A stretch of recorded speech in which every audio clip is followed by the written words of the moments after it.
बोलती ऐसे करना है। अब मैंने क्या किया, मैंने उस इतनी देर ना तो पकाया था खास करके। हाँ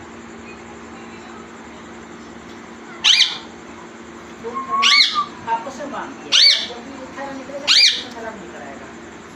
ठीक है, अच्छा